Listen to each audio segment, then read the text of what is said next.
तुमच्यावर सेल्फी घ्यायचा होता, पण काय अवतार आहे तुमचा, तिचा डिवोर्स होतोय, तो का नाही प्रश्न विचारला. असे गुंड प्रवृत्तीची माणसं चढली. एवढं कंपार्टमेंट रिकामं असताना सुद्धा नेमकं माझ्या एक समोर येऊन बसला, एक शेजारी येऊन बसला, की मी डोळ्यात डोळे बघते. म्हणजे मी तुला भाई सिग्नल वगैरे काहीच देत नाही आहे. मी जान्हवी किल्लेकरच्या आईचा रोल केला होता एका सिरियलमध्ये. अरे ही वन डे कॅरेक्टर का करते, चांगली आर्टिस्ट आहे की ही, अरे किती छान दिसते, जरा बारीक हो ना. तर माझं असं की गुबगुबीत मुली छान नसतात किंवा ॲक्टिंग करू शकत नाही, हे कोणी ठरवलं हा नॉर्म. म्हटलं मी कानफट फोडेन, म्हटलं मला दुरून सांगायचं.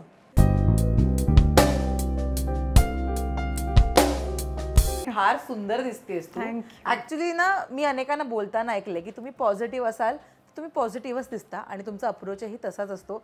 तेच काहीतरी मला फील आलंय आता तुला भेटल्यानंतर. थँक्यू. वा, सो कशी एक तर पॉझिटिव्ह राहतेस ते सांग, आणि आवडतं ना छान दिसायला, छान राहायला. हो, खरं तर पॉझिटिव्ह राहण्यासाठी खरं तर फार काही करावं लागत नाही, कारण ते इनबिल्ट ॲप आहे माझ्याकडे. कारण माझी आई आणि माझे वडील नो मॅटर व्हॉट काही झालं तरी माझी आई सतत हसरी असते. लोकांना कळणार पण नाही की तिच्या आयुष्यात काय प्रॉब्लेम्स आहेत का. कदाचित ते ॲप माझ्याकडे पण आलेलं आहे. आणि मला सतत क्रिबिंग करायला आवडत नाही की अरे माझ्याकडे हेच नाही आहे, माझ्याकडे तेच नाही आहे.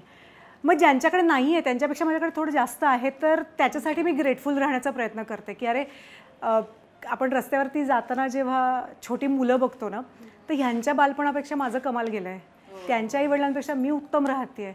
सो माझ्या वडिलांनी एकदा मला सांगितलं होतं की आपल्याकडे जे आहे त्याच्यासाठी कायम ग्रेटफुल राहा. एखाद्याच्या पायात चपलाही नसतात, आपल्याकडे चपला असतात, पण म्हणून उंच टाचांकडे फार बघायची गरज नाही आहे. सो ते कदाचित कुठेतरी तेव्हा काहीच कळलं नव्हतं ह्यातलं ह्यांना नेमकं काय म्हणायचं आहे, पण ते आत्ता इम्प्लिमेंट करता येतं आहे.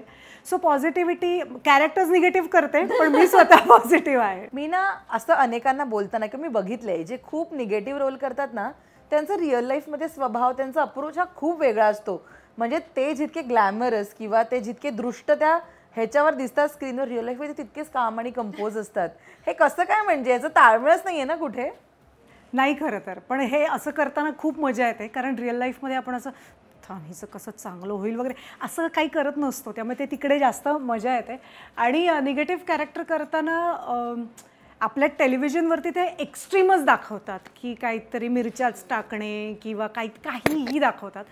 पहिल्यांदा मला खूप त्रास व्हायचा ऑनेस्टली. मी एक शो करत होते, त्याच्यात मी त्या हिरोईनच्या वडिलांना माझे पाय धरायला लावते आणि सांगते की असल्या भिकारड्या लोकांना मी पायाशी पण ठेवत नाही वगैरे. बरं, माझ्यासाठी ना वडील हा अत्यंतिक सॉफ्ट पॉईंट आहे. कारण माझे वडील मी 14 वर्षांची असताना गेले. सो मला असं मी ढसाढसा रडले तो सीन वाचतानाच. आणि मग नंतर मला असं वाटलं की नाही, सुरभी म्हणून तुला वाटतंय पण ते कॅरेक्टर म्हणून तिला वाटत नाही आहे ना तसं. तर मी डिरेक्टरशी बोलले, म्हटलं मला थोडं 5 मिनटं वेळ द्या, कारण रडल्यामुळे सगळा मेकअप हल्ला होता आणि सगळं झालं होतं. पण मग ते ऑन ऑफ हळूहळू जमायला लागलं. मला पहिल्यांदा भयंकर त्रास व्हायचा निगेटिव्ह करताना की कसं लोकांबद्दल इतकं घाण. बरं, जिनी बऱ्याच वेळेला हिरोईनी काही केलेलं नसतं तरीही तिचं वाईट चिंतन हेच का लिहून येतं मला न कळलेलं आहे अजूनपर्यंत. पण ती मजा येते, कारण तेच जर का घेऊन घरी आलो होतं, घरचे म्हटलं घराबाहेर राहा. त्यामुळे एकदा ते ऑन ऑफ जमायला लागतं. पण खऱ्या आयुष्यात इतकी पॉझिटिव्ह राहिल्यामुळे कदाचित ते करणं पण सोपं जातं. मी तुला कार्यक्रमांना बघत असते किंवा सोशल मीडियावर बघते, तू अप टू डेट राहत असतेस. आत्ता ना खूप कॉम्पिटिशन आहे आपल्याकडे, छान दिसणं किंवा अपिअरन्सेस, आपले मीडिया अपिअरन्सेस किंवा कार्यक्रमांना जाणं. Too much pressure, too much competition. मला सांग, आधीपासून आत्तापर्यंत तू स्वतःत एक तर काय बदल केलेत आणि कधी ते त्या कॉम्पिटिशनमध्ये फिट होण्यासाठी तू स्ट्रेस घेतला आहेस का? आता दिसण्याच्याच बाबतीत देवाने थोडेसे बरे जीन्स दिलेत मला. त्यामुळे फार खरं सांगायचं तर मी करत नाही. तुला म्हणजे ऐकून आश्चर्य वाटेल, I am not at all a makeup person. अजिबात नाही. मला स्वतःचा मेकअपसुद्धा येत नाही करता. जो आत्ता केला हा इतका बेसिकच येतो करता मला. त्यामुळे मला खूप ॲक्ट्रेस माझ्या ज्या मैत्रिणी आहेत त्या ओरडतात की नाही तुला आलं पाहिजे, या फील्डमध्ये आहोत आपण. मी चक्क जाते मेकअप दादांच्या समोर बसते. मी म्हटलं माझं काम काय, अभिनय करणं. त्यांचं ते काम आहे की नाही. सो माझ्यापेक्षा चांगल्या गोष्टी त्यांना कळतात की माझ्या चेहऱ्याला काय सूट होतं किंवा काय नाही. सो मी इतकी ढ आहे मेकअपच्या बाबतीत. मला आत्ता कळायला लागलं आहे की कॉन्टुरिंग कसं करतात किंवा काय. बट अदरवाईज मी खूप प्रेशर ॲज घेतलं नाही आहे. पण मला अवॉर्ड फंक्शनना माझं असतं की कुठली साडी आहे ही, ओके चला हे घालूया निघूया. पण जेव्हा मी बाकीच्यांना बघते तेव्हा ते माझ्यासाठी लर्निंग असतं की त्या किती छान येतात.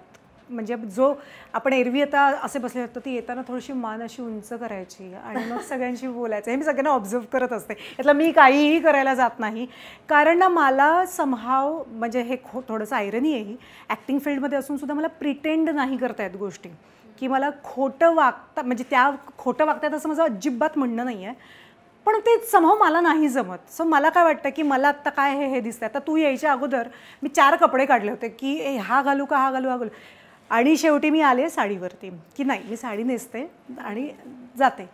सो मला असं वाटतं की मला थोडंसं एक काजल पेन्सिल लावली, लिपस्टिक लावलं की माझ्यासाठी डन असतं. त्याच्यामुळे मी खूप हे करायला जात नाही. पण आजकाल येस ती गरज बनत चालली आहे हळूहळू की तुम्ही अप टू डेट हे असलंच पाहिजे. त्याच्यावरून मी एक किस्सा सांगते. मी डीमार्टला गेले होते. आता डीमार्टला आपण का जातो तर घरातलं सामान सुद्धा घ्यायला जातो. तर ना मी जेव्हा घरात असते तेव्हा माझ्या डोक्यात मी फक्त एका मुलीची आई, एकाची बायको आणि घर चालवणारी गृहिणी असते. सो मी त्याच अवतारात खरं तर एक टी शर्ट आणि पॅन्ट घालून मी गेले होते. एक काका आले, मला तुम्ही त्या या सिरियलमधले आहात का? म्हटलं हो. तुमच्यावर सेल्फी घ्यायचा होता. आपण काय अवतार आहे तुमचा? इज्जतीचा कम्प्लीट फालुदा. आणि असं म्हटल्यावर मी घरी येऊन सांगितलं. तर त्याच्यानंतर माझ्या नवऱ्याने सांगितलं की हे करून हसून काय सांगतेस, आता इथून पुढे खाली. म्हटलं अरे पण खाली जाताना का मी लिपस्टिक लावून खाली जाऊ किंवा काय सगळं छान तयार होऊन जाऊ. सो तेव्हापासून एक डोक्यात आहे की चला आता आपल्याला 4 लोक ओळखत आहेत तर जरा प्रेझेंटेबल दिसावं किंवा बेसिक म्हणजे असं स्ट्रेस किंवा बर्डन नाही. छे अजिबातच नाही. म्हणजे मला कोणी नाही ओळखलं तरी मला त्याचा त्रासही होत नाही खरं सांगायचं. मी माझ्या आसपासच्या लोकांना बघितलंय की कोणीतरी ओळखावं म्हणून उगाच असं करायचं असं करायचं. माझं असं काही नसतं. मला ओळखलं छान, नाही ओळखलं ओके चालेल. मला एक्सेप्टन्स आहे. ऍक्सेप्टन्स आहे. येस. पत्रकार होतीस तू या क्षेत्रामध्ये येण्याआधी खरं तर, आणि अनेकांना ते माहीत नाहीये तुझं या क्षेत्राबद्दलचं. सो मला सांग ते दिवस पत्रकारितेचे नेमके कसे होते. आणि असं असतं ना की आधी म्हणजे आत्ता तरी अनेक यूट्यूब चॅनल्स आहेत, प्रत्येक जण काही ना काहीतरी एक्सप्लोअर करतोय, पण एक म्हणजे जेव्हा मी सुरुवात केली तेव्हाही एवढं ग्लॅमर नव्हतं किंवा भीती होती त्या क्षेत्राबद्दलची. तुझ्यासाठी ते दिवस कसे होते आणि तुझी सुरुवात कशी होती त्या क्षेत्रातली? मी BMM करत होते आणि जर्नलिझममध्येच मी स्पेशलायझेशन केलं.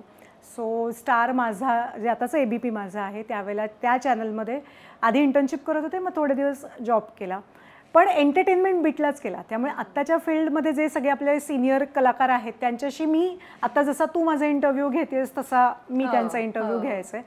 आणि ना तेव्हा असं कुठेतरी वाटायचं की त्या साईडला मी असलं पाहिजे. मला कोणीतरी विचारलं पाहिजे की ह्या व्यक्तिरेखा साकारताना तुला कशी मजा आली, तू काय प्रिपरेशन केलंस वगैरे वगैरे. पण त्यावेळेला तेव्हा ते शक्य नव्हतं. सो दिवसातले 5-5 इव्हेंट्स कव्हर करायचे. एंटरटेनमेंट बीटला खूप काम असतं. लोकांना असं वाटतं की अरे मज्जा करतात, असं नाही आहे. ग्लॅमर दिसतं फक्त, पण असं खरंच काय नाही, खूप मेहनत घ्यावी लागते. आणि माझ्या मनातले शब्द बोललीस, मला खूप छान वाटतं. थँक्यू. कारण मला माहिती आहे ग की ह्या साईडला लोकांना फक्त असं वाटतं छान छान दिसायचं, लोकांना कशी आहेस काय असं विचारतात, it is not like that. आणि लोकांना त्याही वेळेला असं तुम्ही काय बाबा वगैरे, आणि काय बाबा जाऊन मेहनतच करतो आम्ही तिथे. सो ते त्याही वेळेला तसंच होतं. आणि त्यावेळेला जस्ट जे आत्ताचे खूप सिनियर पत्रकार आहेत त्यावेळेला त्यांची इंटर्नशिप चालू होती, ते सगळे होते, तर खूप मजा यायची. आणि रात्री अपरात्री काम करताना सुद्धा म्हणजे आपण मुलगी होत म्हणून त्याचा कधीच ॲडव्हान्टेज, आपल्या मुळात पत्रकार म्हटल्यावर निर्भीड असं एक साधारण आपल्याला टॅग लागतो की हां रात्री सांगितलं हिला हा इव्हेंट कव्हर करताना ती करणारच, ती नाही म्हणू शकत. अशाच वेळेला माझं त्यावेळेचे जे एक सिनियर होते त्यांनी मला सांगितलं होतं की एक NDTV इमॅजिन नावाचं चॅनल होतं, तर त्यावेळेला तिथल्या एका अभिनेत्रीचा डिवोर्स होऊ घातला होता. आणि मला माझे सिनियर म्हणाले की काय इंटरव्ह्यू घेतला आहे हा, तिचा डिवोर्स होतो आहे, तो का नाही प्रश्न विचारला. तर मला ना मी आत्ता जितकी अग्रेसिव्ह आहे तेवढी त्यावेळेला खरं तर नव्हते, पण अनुभवाने मला अग्रेसिव्ह बनवलं किंवा आपण आपलं म्हणणं मांडलं पाहिजे हे शिकवलं. तर तेव्हा मी पहिल्यांदा बोलले की ती जर का आई होणार असती ना तर काहीतरी आयुष्यात पॉझिटिव्ह बदल घडत आहेत, म्हणून मी तिला विचारलं असतं की कसं वाटतंय किंवा काय. डिवोर्स होतं ना काय, जरी मनातून कदाचित आनंदीच असतील ते की या माणसापासून सुटका होते, पण तरी काय सांगणार काय कॅमेऱ्यासमोर ते. तर मी म्हटलं मी नाही असं विचारणार, तुम्हाला विचारायचं असेल तर तुम्ही जा आणि विचारा. आणि that was my first time की अरे हे काय मला विचारायला लावत आहेत आणि हे मी का करते आहे. की रोज उठून रात्री जाताना मला असं जर का वाटत असेल की नाही बाबा आज मजा नाही आली काम करताना, तुम्हाला ना झोप शांत लागलीच पाहिजे. झोपताना तुला असं नाही वाटलं पाहिजे की अरे आज मी माझ्या मर्जीविरुद्ध एक काहीतरी केलं काम.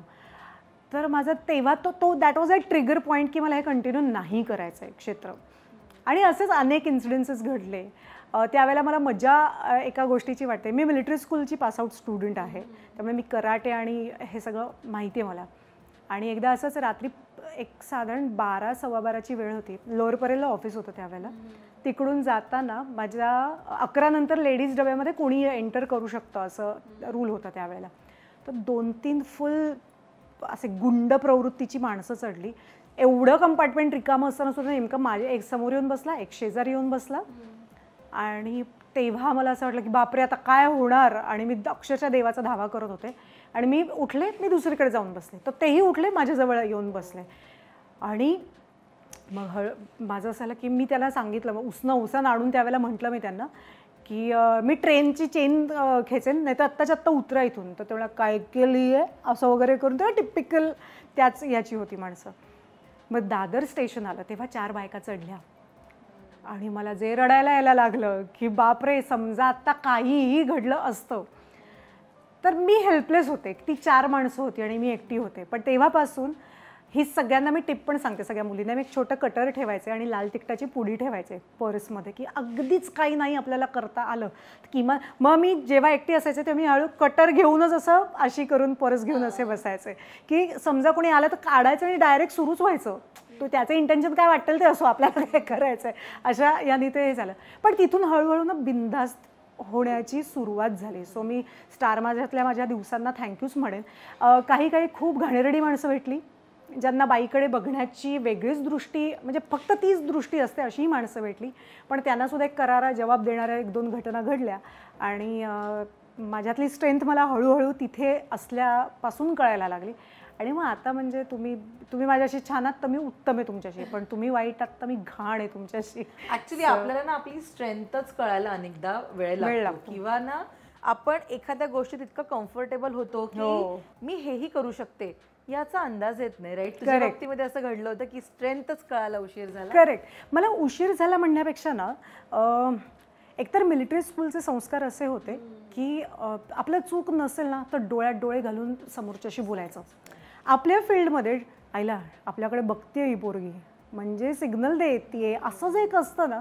सो मला वाटतं फील्डच्या डिमांड्स वेगवेगळ्या होत्या ज्या कळायला मला उशीर झाला. की मी डोळ्यात डोळे बघते म्हणजे मी तुला भाई सिग्नल वगैरे काहीच देत नाही आहे.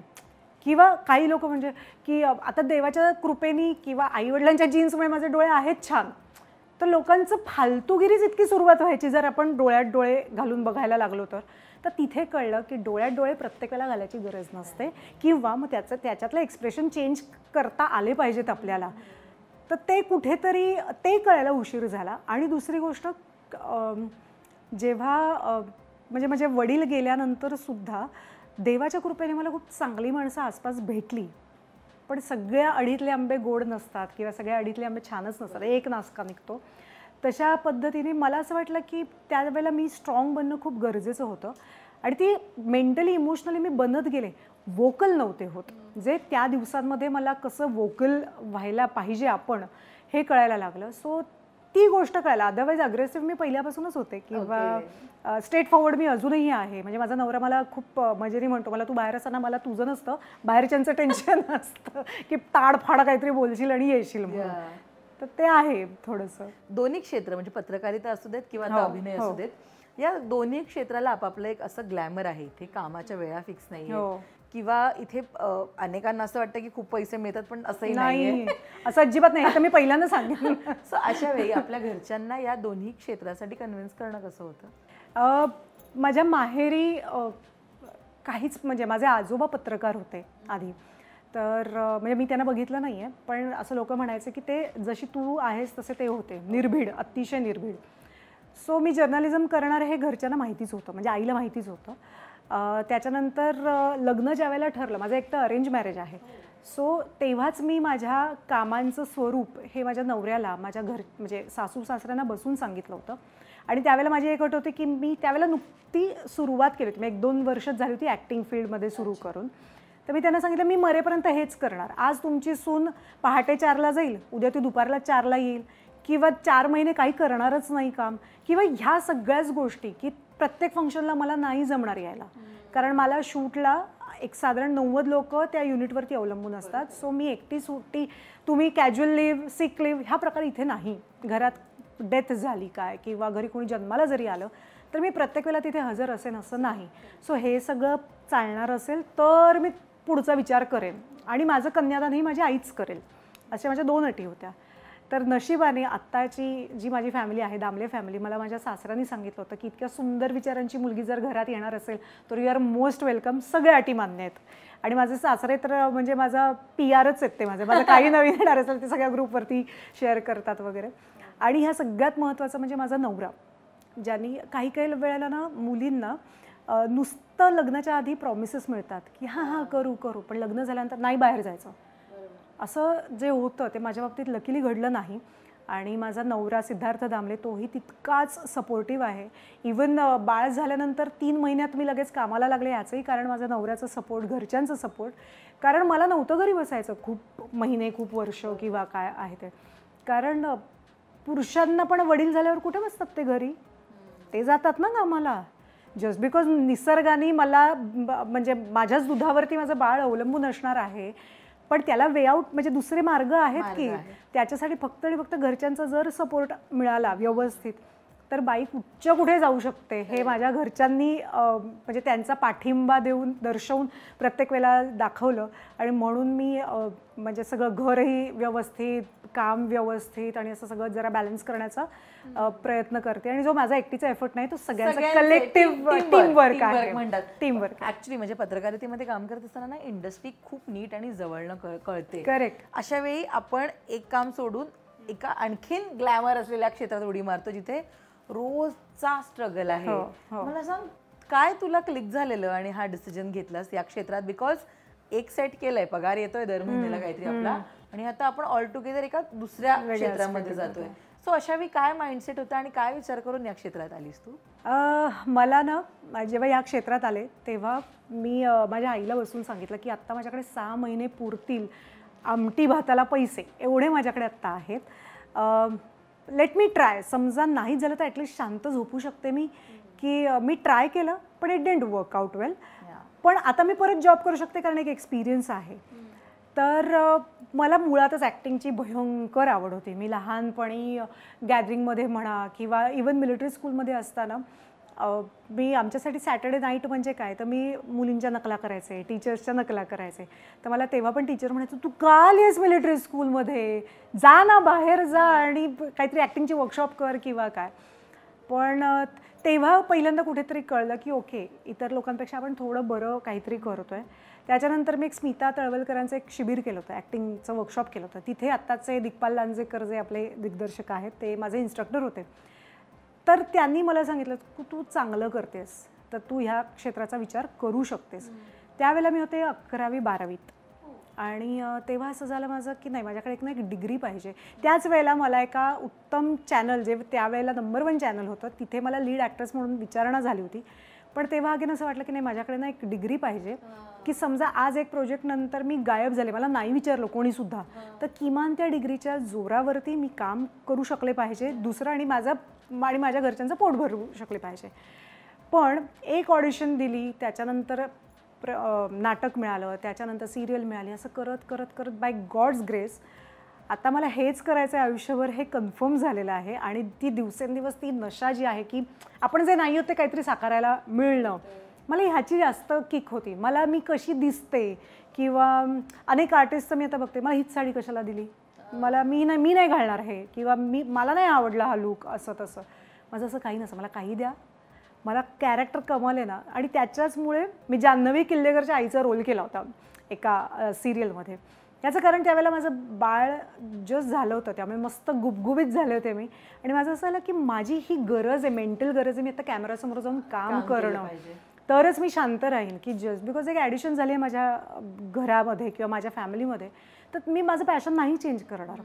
आणि असं म्हणतात की जगात फक्त 4% लोक अशी आहेत ज्यांचं पॅशन हे त्यांचं प्रोफेशन आहे, आणि मी त्या 4%मधली आहे. कारण माझं नुसतं कामाचं पॅशन नाही, माझी भयंकर श्रद्धा आहे माझ्या कामावरती. आणि अगदी सुरुवातीला असं होतं की साप चाय एवढा जरी रोल असेल तरी मला मरेपर्यंत करायचा होता. पण आता 13 वर्ष झाली की याच फील्डमध्ये आहे. सो ती ॲक्टिंगची जी एक नशा होती त्याच्यामुळे मी मे बी ते फील्ड शिफ्ट करणं इझिली झालं आणि देवाच्या कृपेने प्रोजेक्ट्सही मिळत गेले. पण ते इनिशियल डेज कसे होते? किती लर्निंग देणारे होते किंवा चाचपडत होतीस? नो डाऊट तू होतीस या क्षेत्रात. पण अभिनय आणि तो रोल ड्रॅग करणं is not at all easy. नाही, सुरुवातीला ना म्हणजे त्याच्या माझ्या किस्से पण आहेत. आता कसं समजा मी बोलताना माझं इथे शोल्डर दिसत असेल तर आपण सजेशन म्हणतो. तर सुरुवातीला मी सह्याद्रीची माझी पहिली मालिका होती. माझेच कपडे घेऊन गेले होते, सगळं माझंच करायचं होतं. फक्त तिथे मेकअप दादाने मेकअप केला होता आणि दास बाबू नावाचे डिरेक्टर होते. तर ना मला त्यावेळेला माहितीच नव्हतं की मास्टर झाल्यानंतर क्लोजला आपण एकटे असतो. तर मला एडी आला सांगायला की मॅम सजेशनला बोलवलं आहे. मला असं वाटलं पण मी काय सजेशन देणार, सगळं छानच चाललंय. त्याने इतका घाण लुक दिला. त्यावेळेला टर्म्स काहीच माहीत नव्हत्या ग की काय सजेशन म्हणजे काय असतं, OS म्हणजे काय असतो. मग माझ्या क्लोजच्या वेळेला मी म्हटलं हे कुठे गेले समोरची माणसं, असं झालं होतं. मी खूप घाबरले होते कारण पहिल्यांदा आयुष्यात कॅमेरा फेस करत होते. पण माझ्यातली एक क्वालिटी आहे की ते इनिशियल जी म्हणजे आपण म्हणतो ना की एक ती स्टमकमध्ये बटरफ्लाईज असण्याची जी एक असते की आपल्याला असं वाटत असं, मी ती प्रोसेस झाल्यानंतर मी शांत होते. म्हणजे मी कायम म्हणते की कॅमेरासमोर काम करणं हा माझ्यासाठी आता कम्फर्ट झोन झाला आहे की आता छान वाटतं. पण तेव्हा इतकी भीती वाटायची, म्हणजे मनापासून असं वाटायचं की मला दुसरे प्रोजेक्ट मिळाले पाहिजेत. But at the same time की बापरे एवढी माणसं आहेत. आता पहिल्यांदा जेव्हा मी नाटकात रोहिणीताईंबरोबर काम केलं होतं हट्टंगडी, मला असं वाटतं बापरे हे कशा वागतील माझ्याशी, हे कसे बोलतील माझ्याशी. पण असं काहीच नव्हतं गं. त्या इतक्या डाऊन टू अर्थ आणि इतक्या गोड होत्या. इनफॅक्ट मला स्टेजवरती वावरायचं कसं हे मी त्यांच्याकडून शिकले. किंवा प्रशांत दामलेंच्या टी स्कूलला मी चीफ कोऑर्डिनेटर म्हणून होते. तर प्रशांत दादांना इतकं जवळून बघता आलं ना की 10वीतल्या मुलाला अचानक युनिव्हर्सिटीत टाकल्यावर कसं वाटेल तसं झालं होतं ते. की त्यांच्या त्याच वेळेला शरद दादा आले होते, पोंक्षे, प्रसाद ओक आला होता, सुबोध भावे आला होता त्याच टी स्कूलमध्ये शिकवायला. तर तेव्हा मी खूप जवळून या सगळ्या लोकांना बघितलं आणि मला एक गोष्ट लक्षात आली की चांगलं माणूस जर का तुम्ही असाल ना तर ते तुमच्या कलेतून रिफ्लेक्ट होतं. मग तुम्ही रोल कुठला करता, निगेटिव्ह पॉझिटिव्ह डझंट मॅटर. जे मगाशी तू विचारलंस त्याला हेही एक कारण असेल की तुम्ही माणूस म्हणून चांगले असलेच पाहिजेत किंवा काय. सो ह्या सगळ्या गोष्टी. पण इनिशियली मी राहायचे डोंबिवली टू अंधेरी, मग कुठे जिथे शूट असेल तिकडे. मग मी ठाण्यात शिफ्ट झाले आणि मग तो ट्रॅव्हलिंग लोकांना असं वाटतं. मध्यंतरी तर मी एखादा बसनी जात होते, AC बसने. तर मला एका बाईने विचारलं तुम्ही ॲक्ट्रेस आहात आणि तरी बसने जाता. तर मला असं वाटतं की त्यांना आपला स्ट्रगल कळत नसतो, दिसत नसतं. आणि असं म्हटलं आम्हाला काही करोडो रुपये नाही, मी काही बॉलिवूडमध्ये काम नाही करत ना की मला खूप काहीतरी पर डे आहे वगैरे असं. मी म्हटलं की हो. तर त्यांना असं म्हणजे लोकांना जितकं वाटतं ना की ह्या फील्डमध्ये फक्त ग्लॅमरच आहे, तर इट इज नॉट दॅट. की ग्लॅमरसोबत there are a number of things. खूप गोष्टी आहेत ज्याचा आपल्याला विचार करावा लागतो, ज्या करायच्याही असतात. येस. पण सह्याद्रीचा तो कार्यक्रम केल्यानंतर तुला पहिल्या मालिकेचा ब्रेक कधी मिळाला? लवकर मिळाला का वेळ गेला? हो, एक 15-20 दिवसात लगेच मिळाला. म्हणजे पत्रकारिता सोडल्यानंतर किती वर्षांनी? 6 महिन्यांनी. जे मी माझ्या आईला सांगितलं होतं. एक वेळेला ना असं पोटात गोळा यायचा की अरे बापरे संपत आले डेडलाईन, मी स्वतःला घातलेली डेडलाईन संपत आली आहे. तर 6 महिने पत्रकारिता सोडल्यानंतर मग मी जॉब करत होते वेगवेगळे. म्हणजे हे करताना सुद्धा ऑडिशन तर देतच होते. पहिला ब्रेक मला ॲक्च्युली असं एक वाशीचा ग्रुप आहे नाटकाचा, त्यांची एकांकिका स्पर्धा होती आणि त्यांची लीड ॲक्ट्रेस होती ती तापाने फणफणून आजारी पडली. तर तिच्या आईनी सांगितलं तिला की आम्हाला नाही सोडता येणार तिला. तर माझा एक तिथे मित्र होता, तर त्यांनी म्हणाला की ऐक 2 दिवसात रेडी होशील, कारण सगळे जजेस खूप नावाजलेले आहेत, नेव्हर नो इथे क्लिक झालीस तर. तर म्हटलं हां चालेल. मग 2 दिवसात ती तयारी केली. ती नम्रात नाही आली, पण तिथे अशोक समळे, पुरुषोत्तम बेर्डे हे सगळे जज म्हणून होते. तर अशोक समळ्यांनी त्यावेळेला लगेचच मला एका नाटकासाठी विचारलं. आमच्या रिहर्सल सुरू झाल्या, पण अनफॉर्च्युनेटली ते येऊ शकलं नाही नाटक रंगमंचावर. पण मग मला असं झालं की तो एक कॉन्फिडन्स लागतो ग, एक पुश लागतो आपल्याला की चला म्हणजे मी करते ते ॲटलिस्ट लोकांना आवडतंय किंवा मी ह्याच्यात करू शकते, हा एक कॉन्फिडन्स मिळाला. आणि मग त्याच्यानंतर पुरुषोत्तम बेर्डेंचं एक अष्टविनायकचं नाटक होतं, आई तुला मी कुठे ठेवू. तर ते नाटक मिळालं. त्याच्या अगोदर मी एक रिप्लेसमेंटचं चिन्मयीताई आणि सुमित दादा बरोबर केलं होतं, लेकुरे उदंड झाले. तर ह्या सगळ्या मोठ्या मोठ्या लोकांना आपण टी व्हीवर बघितलेलं असतं आणि अचानक भयानक आपल्या समोर ते असतात, त्यांच्या बरोबर काम करायचं असतं. सो कमाल एक्सपिरियन्स होता. आणि मग कामातून कामं मिळत गेली ना, तर त्याच्यामुळे असं वाटलं की चला, जे करतोय ते राईट ट्रॅकवरती आहोत आणि आता हेच करायचं. क्या बात आहे. ऑडिशन्स दिवस असे असतात ना, जे गोल्डन डेज असतात, राईट? तुझ्या गोष्टीमधलं कुठलं ऑडिशन आहे जे कायम लक्षात राहतं? कारण आपण इंटरव्ह्यूज घेताना फक्त इंटरव्ह्यू घेतो, यार प्रोफाईलमध्ये उभं राहा, ते बोला, इतकं सगळं नाहीये, राईट? तुला नव्याने शिकावं लागलं असेल. हो, मला प्रोफाईल म्हणजे काय हेही माहिती नव्हतं मला सांगायचं तर. मी जेव्हा पहिल्यांदा एका ऑडिशनला गेले होते, म्हणजे ही सह्याद्रीवरची झाल्यानंतर एक ऑडिशनसाठी गेले होते, तर ते बोलले, हा चलो प्रोफाईल दिखाव. म्हटलं कोणाची प्रोफाईल, कसली प्रोफाईल? आणि मला काहीच माहिती नव्हतं. तर ते म्हणलं की मग तिथे एकची मुलगी होती, ती इतकी रूडली बोलत होती, चलो लेफ्ट हो जाओ, चलो राईट हो जाओ. म्हटलं हे का? तुला एकदम जेलमध्ये गेल्याचं फील आलं असेल ना. चला आणि पाठी घेऊन आपलं नाव वय आणि असं लिहायचं. एकदा असं वाटलं, म्हटलं खरंच मी करेक्ट जागी आली आहे ना ऑडिशनला, का मी फसली गेली आहे कुठेतरी, असं पण वाटलं. पण नाही, तो नंतर कळत गेलं की हाच पॅटर्न वेगळा. मग तिला मी बसवून सांगितलं की बाबा मी नवीन आहे, मला सांग काय प्रोसिजर असते. मग ती म्हणाली की थांब 2 मिनिटं, दुसरी एक येईल तिचं बघ आणि मग तू दे. मग तिचं बघितल्यानंतर अच्छा ह्या असं असतं होय प्रोफाईल म्हणजे, असं झालं ते. आणि मग ती झाली ऑडिशन, मिळालं नाही रोल, पण किमान एक एक्सपिरियन्स मिळाला की अच्छा ह्याला ऑडिशन म्हणतात. सो नंतर आणि लकीली फार ऑडिशन द्यायची नंतर गरज पडली नाही, कारण एका कामातून दुसऱ्यातून तिसरं, किंवा त्याच सेटवरती असा एक माणूस असतो जो नंतर दुसऱ्या प्रोडक्शनला जातो, पण त्याला आपलं काम माहिती असतं. सो असं झालं. पण आता वल्लरीसाठी जे आता मी तू ही रे माझा मित्र करते, त्याची ऑडिशन देताना मला खूप मज्जा आली, कारण मला ब्रीफ दिलं होतं की कॉमेडी करायचं आणि आता मी करते निगेटिव्ह. सो कधी काय चेंज होईल असं सांगूच नाही शकत. सो ऑडिशन कदाचित तुम्ही वेगळी दिलेली असते आणि कॅरेक्टर वेगळं असूच शकतं. पण ती प्रॉमिनंट एक भूमिका येण्यासाठी प्रत्येक कलाकार वाट बघत असतो, राईट? आपण सुरू तर करतो काम, पण ते कधी येईल माहित नाही. सो तुझ्यामध्ये कोणतं ते प्रॉमिनंट काम ठरलं तुझ्यासाठी? मला वाटतं स्वामिनीतली भामिनी जोशी, जी कलर्स जे बाई बाई बाई बाई त्याच्यातलं जे होतं, जे खूप फेमस झालं, जे त्याच्यानंतर मग मी जी काही स्टोरी टाकेन त्याची न्यूज बनायला लागली. हे मला तेव्हा कळलं की ते कॅरेक्टर छान लोकांना आवडतं आहे. आणि ते असं एकमेव कॅरेक्टर होतं जे म्हणजे सिरियल इतिहासकालीन जरी असली पेशवे घराण्यावर, तरी माझं कॅरेक्टर हे काल्पनिक होतं. त्यामुळे मी जे सेट करीन ते, किंवा माझे डिरेक्टर मला सांगतील ते, सो ते काम करतानाही मजा आली. पण ते झाल्यानंतर मला पहिल्यांदा सोलो इंटरव्ह्यूसाठी विचारलं गेलं की आपण करूयात का, किंवा सो मला असं वाटतं की करिअरच्या एक 7-8 वर्षानंतर तोपर्यंत थांबायला लागलं. मग पण ती छान, मला ते डायजेस्ट करायला मला स्वतःला वेळ लागत होता की अरे लोक 4 ओळखायला लागली आपल्याला काम करायला लागल्यानंतर. सो ते कॅरेक्टर होतं. आणि पिंकी मावशी नावाचं मी तुला पाहते रेचं कॅमिओ केला होता, पण त्यातही गंमत होती. ते केल्यानंतर पण लोक पिंकी मावशी ओळखायला लागले. सो ती 2 कॅरेक्टर्स आहेत जी कदाचित टर्निंग पॉईंट ठरली असतील. तुझ्यासाठी ठरली होती. पण ना युजली प्रत्येक जण या इंडस्ट्रीमध्ये लीड करण्यासाठीच येतं किंवा निगेटिव्ह लीड करण्यासाठीच येत असतं. पण जे सुरुवातीला प्रत्येकाला छोटे मोठे रोल करावे लागतात, जे आपला उदरनिर्वाह म्हणा, 4 पैसे येतील म्हणून आपण करतात कलाकार, राईट?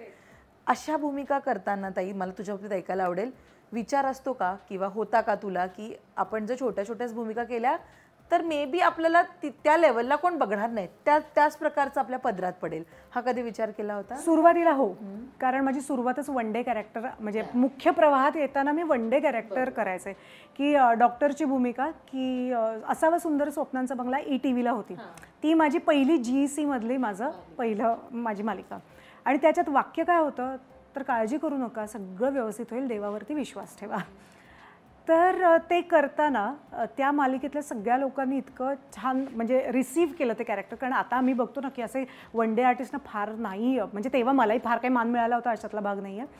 पण त्या लोकांना असं कुठेतरी जाणवलं, कारण जनरली जे तसं कॅरेक्टर करणाऱ्या मुलींचं एक प्रॉब्लेम असतो की कॅमेराची भीती वाटते.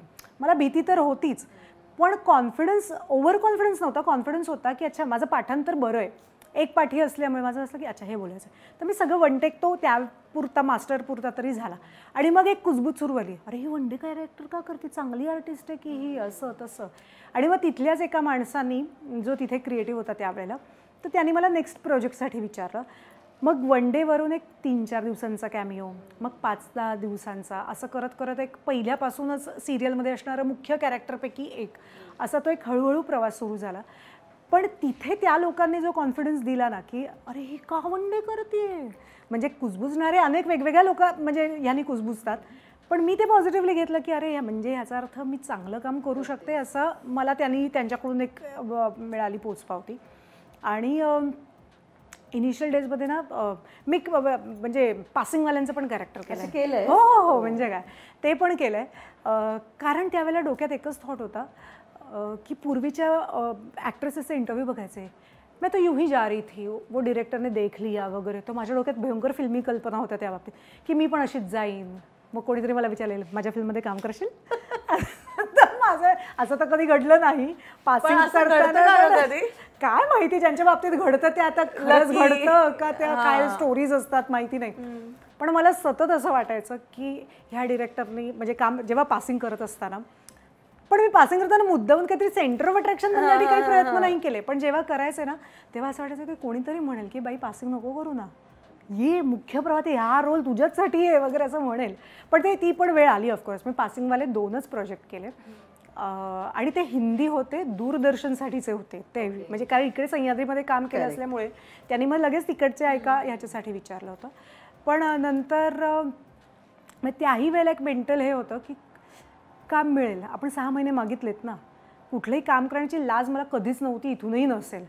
पण जर का मला स्वतःला प्रूव्ह करायचं असेल, बरं घरून कुठलंच प्रेशर नव्हतं की नाही तुला हे करावंच लागेल किंवा हे असं काहीच नव्हतं खरं तर.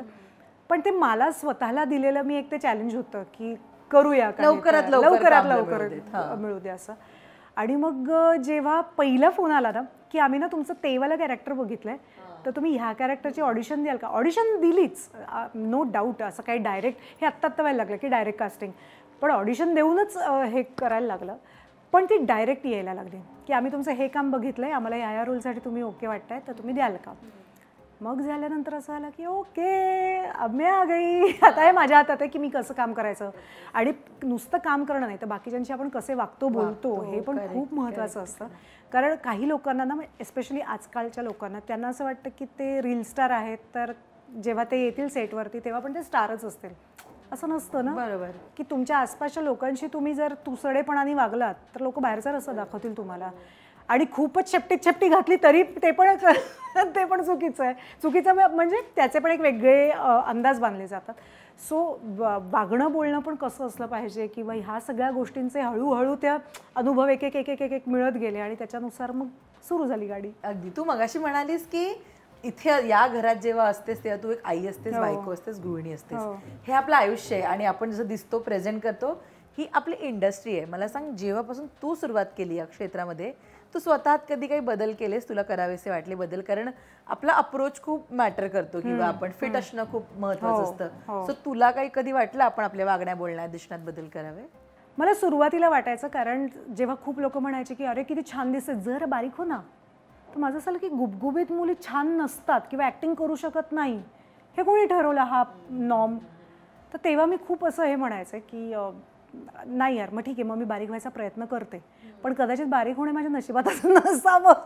कारण मी कितीही प्रयत्न केले की मे बी तो पिंड नसेल माझा किंवा काय. तर मी अशी खूप, फक्त मी मिलिटरी स्कूलमध्ये किंवा शाळांमध्ये असताना मी किडकिडीत छान बारीक होते. एक्झॅक्टली. आणि ते सुटल्यामुळे कदाचित तो म्हणजे काय म्हणूया स्थूलतेकडचा प्रवास सुरू झाला. पण माझं असं कायम त्यावेळेला म्हणणं असायचं, पण चब्बी मुली पण क्यूट असतात ना, गोड असतात, दे कॅन ॲक्ट वेल. तर तेव्हा मी खूप लोकांशी भांडायचे त्याच्यावर. भांडायचे ॲज इन की का नसतात अशा मुली, जे आत्ता मी जसं तुला विचारते थोडं माइल्ड ह्याच्यात विचारायचं आहे की असं का नसतं. तर तेव्हा मला असं उत्तर मिळालं की नाही, अशा शिडशिडीत शेलाट्या बांध्यांच्याच मुलींना लीड म्हणून मिळतं. मग डोक्यात एक असं एक ब्रेननी माझ्या आपोआप ते उचलला शब्द आणि असं झालं की ठीक आहे ना. मग स्वतःची एक समजूत घालून घेतली की ज्या लीड करतात मुली, ते 2-3 प्रोजेक्ट नंतर थोड्याशा गायब झालेल्या मी त्या काळात बघितल्या होत्या. आणि आताही तसंच होतं. कारण मग एक चॅनल म्हणतं नाही ती तिकडे लीड होती, मग आपल्याला नको, कारण ती ओव्हर एक्सपोज झाली आहे, त्याच्यामुळे ते तिला घेत नाही. मग काय विचार आला की चल ना, कॅरेक्टर आर्टिस्ट म्हणून मला जर का लोक ओळखत असतील किंवा तशाच पद्धतीचं काम येत असेल तर माझा बेसिक किडा काय डोक्यात की मला छान कॅरेक्टर्स करायचे, ना की मला छान छान दिसायचे. छान दिसणं हा ह्या फील्डचा एक पर्क म्हणतो ना आपण की ते आहे, पण फक्त छान दिसणं म्हणजेच ऍक्टिंग नाही आहे. तुम्ही उत्तम दिसताय आणि तोंडातून खूप वाईट डायलॉग डिलिव्हरी होते तर नाही होत ना ते तसं. सो माझं दिसण्याकडे फार कल म्हणजे दिसायला छान छान छान दिसायला आवडतं आहे म्हणून तो कल नव्हता. मला छान काहीतरी करायचं आहे यासाठीचा तो कल होता. ऑफकोर्स डिलिव्हरी झाल्यानंतर मी 12-13 किलो वजन कमी करावं लागलं, नाही तर आईवरून मला डायरेक्ट आजीचेच रोल मिळायला लागले असते. तर वयाच्या 40च्या आत मला आजी आवडेल करायला. जर का काही कमाल त्याच्यात करणीय काही असेल तर मला डेफिनेटली आवडेल, किंवा एजनुसार मी त्या त्या एजमध्ये फिट इन व्हायला मला आजी करायला आवडेल. पण खूप म्हणजे एखाद्या आता उद्या हा इंटरव्ह्यू बघून मला कोणी विचारलं की असं असं कॅरेक्टर आहे त्याच्यासाठी तुला 8-10 किलो वजन कमी करायचं आहे, तर माझ्याकडे गोल असतो की माझ्या हातात ते आहे म्हणून मी करेन. पण मी आत्ता बारीक होते किंवा माझ्या शरीराला भयंकर काहीतरी वेगळ्या सवयी लावते ज्याच्यासाठी माझं शरीरच तयार नाही आहे आणि मग हातात काहीच नाही आलं. कधी कधी एकदा असं पण झालं आहे की अगं तू ना खूप शहरी दिसतेस, पण मी म्हटलं पण मी गावातली आहे, मी कोकणातल्या गुहागर गावची मुलगी आहे. म्हटलं एका प्रोजेक्टसाठी मला सांगितलं की तुम्हाला ना काळ्या लेन्स लावायला लागतील. म्हटलं का? म्हणजे फ्लॅशबॅकमध्ये जी मुलगी आहे, नाही हे तर कारण मला नंतर मिळालं, पण त्याने आधी सांगितलं नाही ती गावातली मुलगी आहे ना. म्हटलं हे काय कारण आहे काळ्या लेन्स लावण्याचं? की गावातल्या मुलींचे डोळे घारे नसतात हे म्हटलं कोणी नॉर्म ठरवला. त्यांना पण मी सांगितलं, म्हटलं मी अशा गावातली ज्याच्या नावाची सुरुवात गू पासून होते, इतकं त्यांना कन्व्हिन्स केलं मी की म्हणे नाहीच. मग एक त्यांची दुसरी क्रिएटिव्ह आली आणि तिने सांगितलं की नाही नाही ते आपण फ्लॅशबॅक जातो आणि त्याच्यातली जी मुलगी छोटी दाखवली तिचे काळे डोळे आहेत म्हणून. म्हटलं हा असं तर त्या मग मी ते काळे लेन्स लावून तो प्रोजेक्ट केला. पण मला असं वाटतं की माझ्या दिसण्यापेक्षा माझं असणं जर प्रभावी ठरत असेल ना तर मला फक्त दिसायचं आहे म्हणून नाही दिसायचं आहे. मग मी त्याच्यासाठी अगेन मी मगाशी म्हटलं तसं प्रोजेक्ट हातात आहे म्हणून मी स्वतः अनेक बदल करेन. मग उद्या कोणी मला 10 किलो वजन वाढवतं तेही वाढवेल, पण जर मी ते वाढवून समजा उद्या म्हटलं अरे तू त्या रोलसाठी करेक्ट होतीस, थोडं वजन कमी हवं होतं, मग मी काय करू त्यावेळेला? म्हणून माझं असं की मी जशी आहे त्या ह्याच्यात ढाच्यातले मला जर का रोल मिळणार असतील तर वाय नॉट. अगदी. पण ना ताई असं होतं अनेकदा की लग्न झालं किंवा मूल झालं म्हटल्यावर ना कुठेतरी एका स्त्रीचं आयुष्य स्लो होतं. आत्ता खरं तरी असं काय बोलायच्याच गोष्टी आहेत, कारण प्रत्येक जण पुन्हा एकदा जोमाने कामाला लागतं. Again competition. अभिनेत्रींच्या बाबतीमध्ये ना त्यांनी कितीही चांगलं काम केलं असेल किंवा कितीही नोन असतील ना तरी सुद्धा त्यांच्या वाढलेल्या वजनाची चर्चा ही नेहमी जास्त होते. बरोबर. Out of sight out of mind हा विचार बाळ हातात असं तरी येतोच कुठल्याही अभिनेत्रीला. मला सांग तुझ्या आयुष्यात काही बदल झाले किंवा काम मिळण्याच्या बाबतीत काही बदल झाले तुझ्या लग्नानंतर डिलिव्हरी नंतर? लग्नानंतर फार नाही काही बदलल्या गोष्टी, पण डिलिव्हरीनंतर मी जेव्हा प्रेग्नंट राहिले तेव्हा साधारण माझ्याकडे 2 वेबसिरीज होत्या, 3 शोसाठी विचारलं होतं आणि एका नाटकासाठी विचारलं होतं आणि हे सगळं सोडायला लागलं मला. म्हणजे आयुष्यातल्या इतक्या बेस्ट फेजमध्ये मी असताना सान्वीचा, आता सान्वी म्हणू शकतो पण त्यावेळेला माहिती नव्हतं, आणि तेव्हा ना मी थोडी नर्वस झाले होते. हे काय टायमिंग आहे की मी प्रेग्नंट राहणं म्हणजे जणू काही आता ही काम करू शकत नाही म्हणूनच इतकी कामं करायला मिळाली पाहिजेत असं काहीतरी डेस्टिनीचा प्लॅन होतं की काय. पण झालं असं की मला लोकांनी खूप घाबरवलं होतं. आता काय 5 वर्षांची गॅप, मूल 5 वर्षांचं होईपर्यंत मी म्हटलं मी नाही गप्प बसणार, मी काहीतरी करणार. इवन मी प्रेग्नन्सीमध्ये मी ज्वेलरीचा बिझनेस केला, मी साड्यांचा बिझनेस केला. का तर मला कुठेही मी फक्त बसून खातीये असा एक तो फीलच नको होता. आणि माझ्या बाबतीत ना मी खूप कमी वयात काम करायला सुरुवात केली, तर त्याच्यामुळे मला कुणासमोर पैसे मागायला भयंकर लाज वाटते. म्हणजे मी नवऱ्याकडेही अजून पैसे मागू शकत नाही की ऐक ना मला ते हे करायचं. खुद कमाव खुद उडाव ही माझी योजना आहे, ज्या योजनेअंतर्गत मी सतत काम करत असते. तर त्याच्यामुळे प्रेग्नन्सीमध्ये पण असं झालं की मी ऑनलाईन साड्यांचा बिझनेस करत होते आणि माझ्या नवऱ्याने आणि माझा हा म्हणजे डेलिबरेट एफर्ट होता माझ्यासाठी की बाळ झाल्यानंतर जर ते माझं पॅशन असेल तर एका व्यक्तीच्या येण्यामुळे ते कमी नाही होत, उलट ते जोमाने मी ते काम करणार. कारण आता कोणासाठी काम करायचं हे मला क्लिअर आहे की माझा मोटिव्ह कोणासाठी कमवायचं तर ह्या एका जीवासाठी मला कमवायचं आहे. हे एक जेव्हा मोटिव्ह क्लिअर झालं आणि त्या काळात म्हणजे मी म्हटलं तसं वेबसिरीज वगैरे सोडायला लागली, तर मी अभिजित पानसेंची वेबसिरीज करणार होते त्या काळामध्ये, रानबाजार. आणि मी त्यांना सांगितलं की सर मी असं असं झालं आहे, मी प्रेग्नंट आहे, तर माझं अजून पोट दिसत नाही आहे, तोपर्यंत आपण करूयात का माझावाला पार्ट. तर ते म्हणाले की ऐक, आपण जे निर्माण करतो आहे तर त्याच्यापेक्षा अत्यंतिक दैवी निर्मिती तुझ्या पोटात सुरू आहे आत्ता. सो कामं मिळतील. जर बाळ पोटात असताना तुला एवढ्या ठिकाणी ऑफर्स येत आहेत तर विचार कर बाळ झाल्यानंतर काय होईल. सो पॉझिटिव्हली विचार कर की आत्ता ना तू एका आईच्या भूमिकेत जायला स्वतःला प्रिपेअर करणार आहेस. पण त्यांनी इतकं छान पद्धतीने सांगितलं आहे म्हटल्यानंतर मला असं झालं की हो, तेव्हा नंतर माझा अप्रोचच कम्प्लीट बदलला की मग मी ते सगळा वेळ बाळासाठी म्हणून द्यायला लागले. अदरवाईज मला पहिल्यांदा खूप फ्रस्ट्रेशन की रोज उठून एक साधारण तुम्ही ही मालिका करू शकता का, अरे नाही बरं पहिले 3 महिने आपण कोणाला रिव्हील पण करू शकत नाही. तर काही लोकांना असं वाटायचं हे सगळंच नाही म्हणते आहे. आणि मग मी त्यांना मेसेज करून सांगायचं आहे की असं असं आहे, सो मी नाही आत्ता ते रिव्हील करू शकत आहे. आणि डॉक्टरांनी मला सांगितलं होतं की पहिले काही दिवस तुला नाही ट्रॅव्हलही नाही करता येणार. आणि आधीचं माझं एक मिसकॅरेज झालं असल्यामुळे ही सगळेच प्रिकॉशन. बरं मला आई पण व्हायचं होतं, असं पण नाही की ते नाही व्हायचं आणि हे उगाचच आता लोडणं आहे, असातलाही प्रकार नव्हता. आणि त्या काळात मी चंद्रमुखी नावाच्या सिनेमाचं मी डबिंग केलं. आणि मंजिरी ताई आणि प्रसाद दादा they are such an amazing human beings. आणि कलाकार तर ते ग्रेटच आहेत, पण मला त्यांच्या माणुसकीमधली एक जी बाजू सांगायला अगदीच आवडेल की सगळं डबिंग सुरू होतं. ताईचा मला कॉल आला. मी ताईला म्हटलं की ताई माझ्या फॅमिलीनंतर कळणारी पहिली व्यक्ती ती होती आणि नंतर अभिजित पानसे होते की मी प्रेग्नंट आहे. तर ती म्हणली सुरभी ऐक, आपण चंद्रमुखीचं डबिंग सुरू करतोय तर ह्या वेळेला ह्या तारखेला तुला यायचं आहे. मी ताईला म्हटलं ताई मी प्रेग्नंट आहे आणि मला अजून 3 महिने कंप्लीट नाही झालेत, तर काय करूया. ती म्हणे 1 मिनिट मी तुला कॉलबॅक करते. तिने कॉलबॅक केला. ती म्हणे एक काम करूया, डॉक्टरांशी जरा बोलून घेशील, तुला 4थ्या महिन्यात येणं पॉसिबल आहे का. मी म्हटलं 1 मिनिट थांब सांगते तुला. तर डॉक्टर म्हणाले हां 4था लागला की यू कॅन ट्रॅव्हल. तर ती म्हणाली आपण एक काम करूया, आपण सगळ्यांची मी संपवते आणि शेवटचं तुझं ठेवते, सो दॅट तुला तुझ्याच आवाजात तुझं कॅरेक्टर प्रेझेंट करता येईल. आणि ते मला इतकं तुला खोटं वाटेल, मी त्या दिवशी इतक्या स्लो स्पीडने आम्ही खरं तर चाललो होतो, पण मला इतकं कमाल वाटलं मी ते डबिंग केल्यानंतर की चला एवढं करून पण मी प्रवाहात आहे, म्हणजे मी कुठे लेफ्ट आऊट मला फील नाही झालं. आणि तिथेही मग प्रसाद दादांनी उभं राहून करायचं होतं, तुला खुर्ची हवे का, तुला हे हवं का, ते हवं का. सो माझं म्हणणं आहे की आपल्या आसपास चांगली माणसं असतील ना तर खूप गोष्टी सॉर्ट होतात. आणि मुलगी झाल्यानंतर खरं सांगायचं तर आता ती 3.5 वर्षांची आहे. ती 3 महिन्यांची झाल्यावर मी भाग्यदिलेच्या सेटवरती होते पहिल्याच दिवशी आणि तिचेही 3 महिन्यांचं कंप्लीट होत होते. पण आजपर्यंत मी एकही दिवस घरी नाही बसले ती झाल्यापासून. बॅक टू बॅक टचवूड की बॅक टू बॅक कामं सुरूच आहेत. आणि ती पण इतकी समंजस आहे ना, मी ना ती पोटात असताना सांगायचं की आईचं हे पॅशन आहे तुझ्या, की तू जेव्हा केव्हा बाहेर येशील ना तेव्हा माझ्या पॅशनला प्लीज सपोर्ट करणारच, अजिबात रडकं किंवा नाही जायचं अजिबात वगैरे असं आज सगळ्या तिने एकदाही केलं नाही आहे, by God's grace again.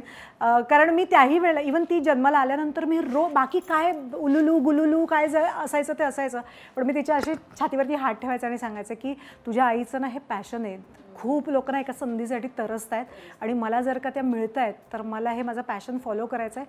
So please तू तुझ्या आईसाठी तितकीच पॅशनेट राहशील का, की सपोर्टिव्ह राहशील का. तर तिचं लहानपणापासून एक होतं की मला सांगा आणि जा, मी डॉक्टरकडे जाते असं सांगून दिवसभर गायब नाही व्हायचं, मला सांग तू कुठे जातेस किंवा काय. मग मी तिला सांगायचं की मी आई आता शूटिंगला जाते, आई पटकन काम करणार आणि येणार. तरी एकदाही आजपर्यंत की तू नको जाऊ किंवा काय, उलट ती म्हणते मला पण यायचंय आता. पण ते स्ट्रगल झालाय का कधी काम मिळवण्यासाठी. 6 महिन्यांचा एक असा पिरियड होता की त्याला इतर लोकांचं ऐकलं ना दर्शना की मी खूप लकी असं वाटतं. लोक 2-2, 3-3 वर्ष वाट बघतात ग एका प्रोजेक्टसाठी. तर मी 6 महिने घरी बसले होते, पण त्याही काळात मी काहीतरी लिहित होते किंवा आणि सगळ्यात जमेची बाजू मी तुला सांगते की जेव्हा 2 आर्टिस्ट म्हणजे नवरा बायको हे आर्टिस्ट असतात ना दोन्ही, तेव्हा खूप फिनान्शियली ओढाताण होऊ शकते. माझ्या बाबतीत माझा नवरा हा फिक्स इन्कमवाला असल्यामुळे आणि हाही डिसिजन माझा खूप सोच समज के घेतलेला होता की दोघंही अनसर्टन इन्कमवाले नसतील. एक मग भलेही तो 10,000 कमवेल पण ते 10,000 कन्फर्म घरात येणार आहेत. सो स्ट्रगल म्हणजे मी इथून हलते का, म्हणजे ते सगळेच हलतात, मी जरा जास्त झल्ली आहे त्याच्यामुळे मी खूप हल्ली आहे असं म्हणू शकतो आपण. ओके. तर माझ्यासाठी मग मी तो वेळ जो होता तो मी खूप वाचण्यात घालवला की किंवा त्या स्ट्रगल पिरियडमध्ये असं वाटतं की अख्खं जग काम करतं आहे आणि मी काहीच करत नाही आहे. आणि मग अशा वेळेला जेव्हा एखादा प्रोजेक्ट, मग असं होतं ना, मी खूप डेस्परेट हा शब्द नाही वापरणार, पण असं होतं की कोणीतरी विचारा कामासाठी. आणि मग असं होतं की एक आलेलं कोणतंही काम आलेलं घेतलं जातं, कसंही काम पण मग ती कधी कधी भीती असते. त्याच फेजमध्ये मला एक क्राईम शो आला होता हिंदीतला. अगं तिकडे एका दिवसात मी 16 सीन केलेत आणि त्याच्यात मी नुसती गरगर गरगर गरगर गरगर फिरते. पण दिवस संपल्यानंतर झोप छानच लागली, शांत लागली की चला 6 महिन्यानंतर मी काम करत होते त्याच्यामुळे. पण मग तेव्हा तो काय लेसन होता, काम तर केलंस पण मग क्वालिटी काम हवं असेल तर थांब थोडंसं, असं एक स्वतःला सांगण्याचा प्रयत्न केला की काहीही येतं आहे म्हणून काहीही नाही करत सुटायचं. बरं, इंडस्ट्रीमध्ये ना आपल्या म्हणजे बाब्या म्हटलं तरी बोलणारे असतात, बाबूराव म्हटलं तरी बोलणारे असतात आणि बाबल्या म्हटलेलंही बोलणारे असतात. So it is on you की तुम्हाला काय पद्धतीचं स्वतःचं कॅरेक्टर म्हणून पोर्ट्रे करायचं. म्हणजे सुरभी भावे म्हटल्यानंतर लोकांनी काय म्हटलं पाहिजे, तर ही काम चांगलं करते, उगाच हे काय नाही रे ती कुठलं पण करते रे रोल असं म्हणणारं मला कधीच नाही चालणार. कारण काय म्हणूया, म्हणजे माझे वडील गेल्यानंतर एक स्वतःला दिलेलं प्रॉमिस होतं ते की भले इवन ह्या फील्डमध्ये सुरुवात केल्यानंतरसुद्धा की आई वडिलांच्या नावाला धक्का लागेल. आता तर सिद्धार्थ आणि सान्वी आणि अख्खी घरची मंडळी की त्यांना शर्मेने मान खाली घालावी लागेल असं काहीही माझ्या हातून घडणार नाही. मग ते मी कुठल्याही फील्डमध्ये काम करत असले तरीसुद्धा या फील्डमध्ये असल्यावर जरा जास्तच. कारण आता मी एका मुलीला आन्सरेबल आहे. उद्या समजा तिच्या फ्रेंड्सनी काही विचारलं की तुझी आई असं का करते, शी शुडंट फील अशेम्ड, उलट तिला प्राऊड वाटलं पाहिजे. सो स्ट्रगल काळात स्वतःला काम ठेवणं हाही एक स्ट्रगलच होता. आणि त्यावेळेला मग थोडंसं मी मेडिटेशन आणि एक मी आता थोडीशी स्पिरिच्युअल झोनमध्ये हलके, म्हणजे असं काय जपमाळा घेऊन वगैरे काही करत नसते मी, पण इथून मला असं स्वतःला जाणवतं आहे की मी खूप कामडाऊन झाली आहे. सुरुवातीच्या ह्याच्यात नव्हते बाई अशी, तेव्हा असं होतं की नाही. मग मी ती एक्झिबिशन पण केली, मी ज्वेलरीचा बिझनेस करत होते, मग मी त्याची एक्झिबिशन केली. मला स्वस्थ बसायला नाही आवडत, काहीतरी केलं पाहिजे. म्हणजे इथे क्रिएटिव्ह किक लागली पाहिजे ती. की मग माझं असं होतं की मी काहीच नाही केलं तर मी वडापावची गाडी टाकेन असं माझं ठरलं होतं. मी ते करेनही कदाचित काही वर्षानंतर. पण माझं म्हणणं की एक प्लॅन बी थोडासा कुठेतरी पाहिजे आणि तेव्हा तो तयार करण्याची पण क्षमता असली पाहिजे तुम्हाला. त्याही मग मी स्ट्रगलकडे हळूहळू ना पॉझिटिव्हली बघायला लागले की ही एक फेज आलीच पाहिजे. कारण आपण स्वतःला जास्त चांगले ओळखायला लागतो की आपली मेंटल स्ट्रेंथ काय आहे ना हे त्या काळात कळते. काही लोक दारूच्या आहारी जाणं, व्यसनांच्या आहारी जाऊ शकतात, पण हे त्यांच्यासाठी लर्निंग आहे. ते जे जातात त्यांच्याबद्दल माझं काही म्हणणं काहीच नाही आहे. मी नाही गेले किंवा मी स्वतःला स्पिरिच्युअली ग्रो करण्याचा प्रयत्न केला किंवा जास्तीत जास्त मला माणसांना ऑब्झर्व करायला खूप आवडतं की आणि माणसं इतक्या प्रकारची असतात आपल्या आसपास. मग मी म्हणायचं हां मला असं कॅरेक्टर मिळालं ना तर मी असं वागेन, असं करेन. सो मग मी त्या स्ट्रगल पिरियडला ना थोडंसं प्रिपरेशन टाईम म्हणायला लागले की चल तो माझ्यासाठी एक प्रेप टाईम आहे की चल मी ह्याच्यात काय काय करू शकते असं. ओके, पण कधी रिजेक्शन फेस केलंयस तू एवढ्या वर्षात? हो केलं ना. एक 3-4 वर्षांपूर्वी एका हिंदी मालिकेसाठी मला विचारलं होतं. तर त्यातलं कॅरेक्टर होतं ते गरीब दिसणारं कॅरेक्टर होतं. तर मी ऑडिशन जेव्हा पाठवली होती तेव्हा अत्यंत घरगुती अवतारात ती पाठवली होती. सो त्यांना कदाचित ते कळलं नाही. आणि मग मी गेले पुढची बोलणी करायला. तर तो असं बोला आप गरीब हो असं त्याने मला विचारलं. तर म्हटलं की हाँ मतलब मैं गरीब हूँ. तर तो म्हणाला की नहीं आप किसी भी एंगल से गरीब नहीं लगती. म्हटलं लेकिन असल जिंदगी में मैं हूँ गरीब हूँ. तर ये ॲक्टिंग अच्छे कर लेती हो आप. पण नाही आहे. तर सो तिथे एकदा तो रोल हातातून गेला. तर मी तर शेकचिल्ली अगं. मी तर ऑडिशन दिल्या जेव्हा त्यांनी पुढची बोलणी करायला बोलवलं मी म्हटलं एवढा पर डे एवढे दिवस काम, चला बाई निकल पडी गाडी असं म्हणेपर्यंत गाडीला ब्रेक लागला. आणि एक असं होतं की एकाने कॉल केला की तुम्ही काम तर चांगलं करता पण तुमचे फॉलोअर्स का नाही आहेत असं मला विचारलं गेलो. आणि मग माझं झालं की मग मी काय करू, फॉलोअर्स नाही आहेत माझे तर मी काय करू. नाही फॉलोअर्स वाढवा आणि मग आमच्याकडे या. म्हटलं 1 मिनिट तुम्ही मला कॉल केला आहे, मी तुमच्याकडे आलेलीच नाही आहे. पण तेव्हा मला एक रिॲलिटी चेक जो सोशल मीडियाचा मिळाला की पण माझं त्यावेळेला उत्तर असं होतं की नाही आहे मी अदरवाईज मी सोशल पर्सन आहे पण सोशल मीडियासाठीच एक वेगळं टॅलेंट लागतं रील करण्याचं किंवा ते माझ्यात नाही. एकदम म्युच्युअल फिलिंग आहेत आपल्या दोघींच्या. हो. आणि माझं असं होतं की जेव्हा मी कामाला सुरुवात केली तेव्हा नव्हतं सोशल मीडिया, तरी मला मिळालीच की कामातून कामं आपलं. सो माझ्यासाठी माझं काम ही कदाचित माझी सोशल मीडियाची प्रोफाईल असावी कदाचित, पण नाही ग, आता आजकाल नाही चालत. फॉलोअर्स बघतात, फॉलोअर्स असावेच लागतात. तर ती प्रोडक्शन हाऊसेसची नावं फारशी बरी नव्हती. सो माझं असं झालं होतं की सेन्सिबल लोकांना मी जर सांगितलं की माझ्या घरी ना एक माझ्या अंगावरती दूध पिणारं बाळ आहे, सो मी काम करेन पण महिन्यातले 5च दिवस. आणि लकीली भाग्य दिले तू मलाचं जे प्रोडक्शन आहे आयरिस प्रोडक्शन, ते आमच्या मालिका विश्वातलं उत्तम प्रोडक्शन हाऊस मानलं जातं. तिथून फोन आला मला की असं असं आहे, पण एका मोठ्या मुलीच्या आईचा रोल आहे, तू करशील का? तर मी स्वतःला आधी मी म्हटलं एक 5 मिनटं द्याल मला वेळ. आणि 5 मिनटं मी हा विचार केला की काय करू, मी हा रोल घ्यावा का नाही घ्यावा.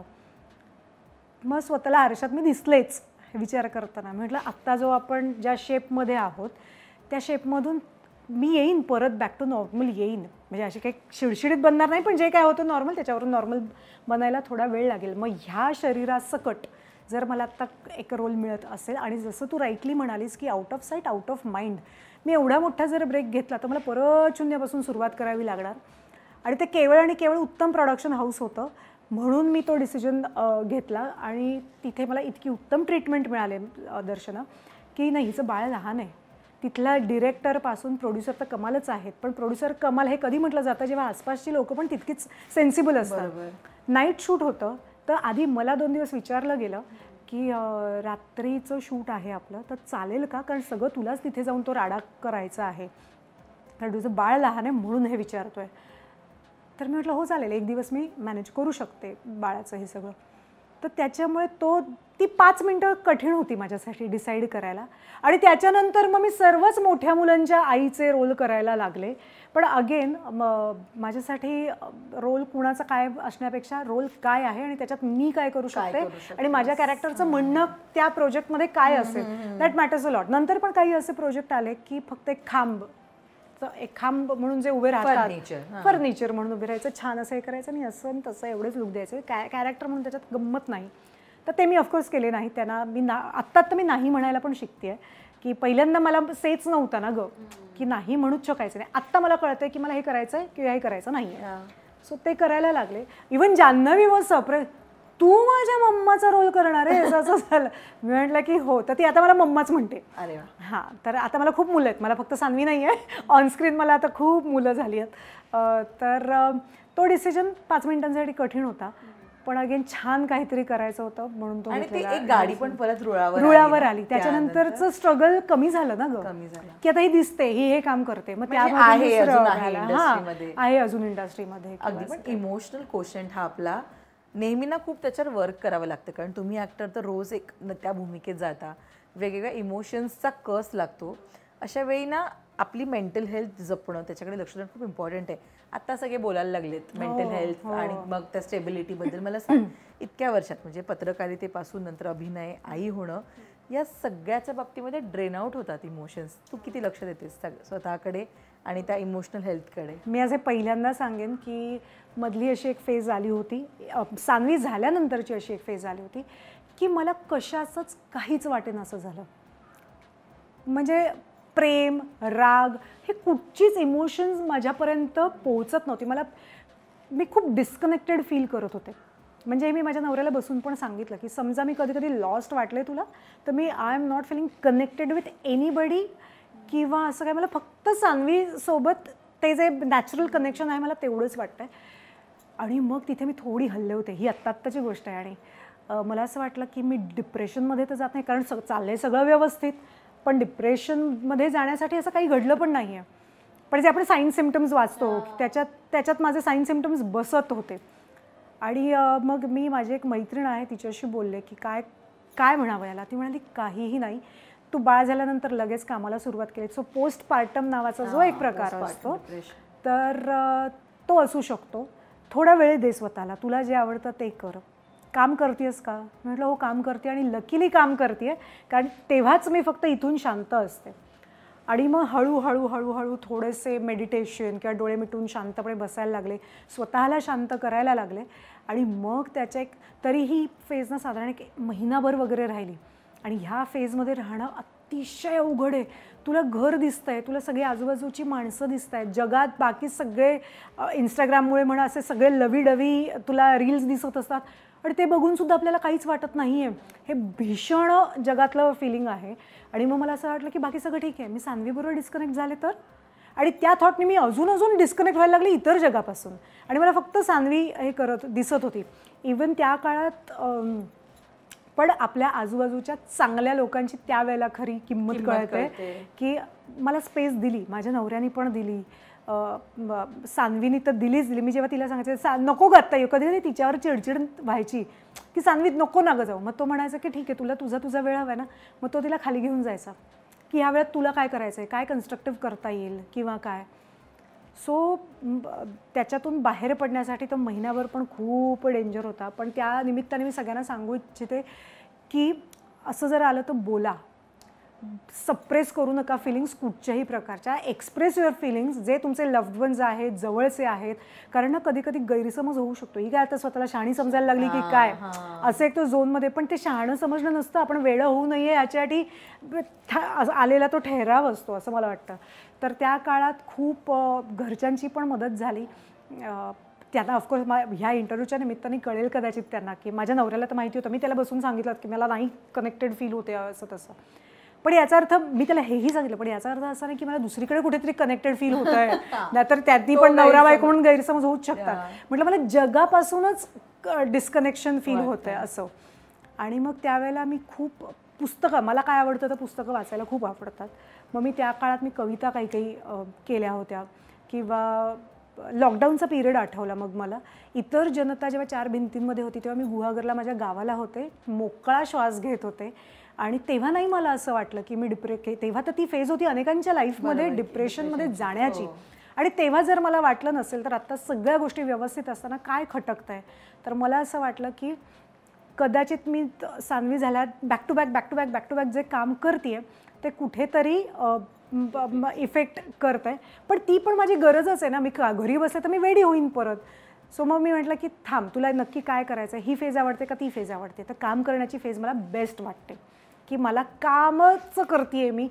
घरी असा, शूटवर जा, छान सीन करा, घरी या, हे रुटीन मला भयंकर आवडतं. मला पार्टीजनं जायला आवडत नाही विशेष, किंवा नाही विशेष नाही जात मी. तुम्ही माझ्या घरी या, आपण कल्ला करू, दंगा करू, मस्ती करू. पण मला समहाव तिथेही मी खूप मागेच पडते. तो सोशल अपिअरन्स जो लागतो नाही, मगाशी विचारलं मी तुला. हां, तर ते मागे आहे मी त्याच्या. मी अतिशय मागासवर्गीय जमातीत आहे त्यातही, की तुम्ही माझ्या घरी या, मज्जा करू आपण. मला आदरादित्य करायला खूप आवडतं. पण मीहून उठून जर कोणी मला बोलवलं तर मला नाही जाता येत. आणि तिथे माझा आळस हा अजून एक फॅक्टर आहे. पण मेंटल हेल्थच्या मग मी ह्या सगळ्या गोष्टी समजायला लागल्या मला की हे करणं पण गरजेचं आहे, ते करणं गरजेचं आहे.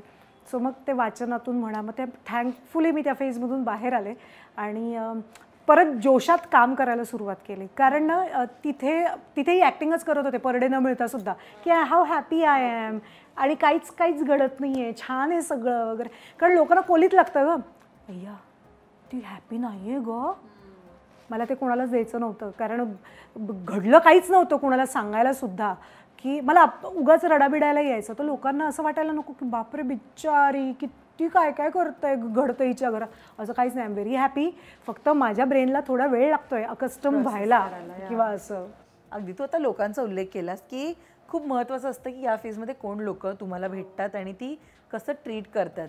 चांगली लोक असतात, 2 प्रकारची लोक असतात ऑब्व्हियसली, राईट. काही लोक आपल्याला खूप छान काय शिकवून जातात. दुनियादारी म्हणेन, ती कोणी शिकवली खरी इन अ गुड वे, किंवा जे माझ्याबरोबर काय म्हणूया जरी रोज कनेक्टेड कॉन्टॅक्टमध्ये नसतो तरी प्रशांत दामले.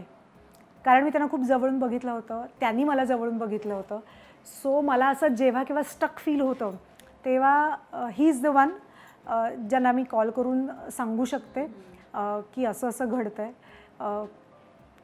आणि मग ते असं काहीतरी एखादंच वाक्य कमाल बोलून जातात गं, की असं वाटतं की नाही जग सुंदर आहे.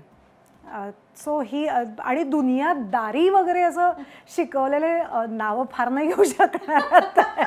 कारण जळात राहून माशाशी वैर नाही करता येत आणि तेव्हाचे छोटे मासे आताचे डॉल्फिन असूच शकतात. करेक्ट. सो तेव्हा असं नाही. पण नशिबाने मला खरंच वाईट लोक खूप कमी आसपास लावली आणि त्याही साठी मला ना चिन्मय मांडलेकर, प्रसाद ओक, सुबोध भावे, प्रशांत दादा, रोहिणी हट्टंगडी, सुप्रिया पाठार ही जी आत्ताची दिग्गज नावं आहेत ना ती मला माझ्या करिअरच्या इनिशियल काळामध्ये, सुमित दादा, राघवन किंवा चिनूताई, चिन्मयताई, ही ना खूप करिअरच्या खूपच इनिशियल डेजमध्ये भेटली आणि त्यांच्यामुळे कामालाच प्राधान्य आहे ह्या इंडस्ट्रीमध्ये किंवा काय हे आता बघ ना, ह्यातलं कुठलंही एक वाद निर्माण करणारं एकही नाव नाही आहे आणि त्यांच्याकडून खूप गोष्टी शिकत गेले. तर त्याच्यामुळे हे सगळे माझे खूप काय म्हणूया खूप असे छान, रोज आम्ही कॉन्टॅक्टमध्ये नसतो, कोणीच काहीच इनफॅक्ट नसतं, त्या प्रोजेक्ट पुरतेच होते, पण माझ्यासाठी हे खूप प्रिय असे लोक आहेत की जर मला उद्या काहीतरी डाऊन फील व्हायला लागलं तर आता तर स्वातीताई पण आहेत चिटणीस,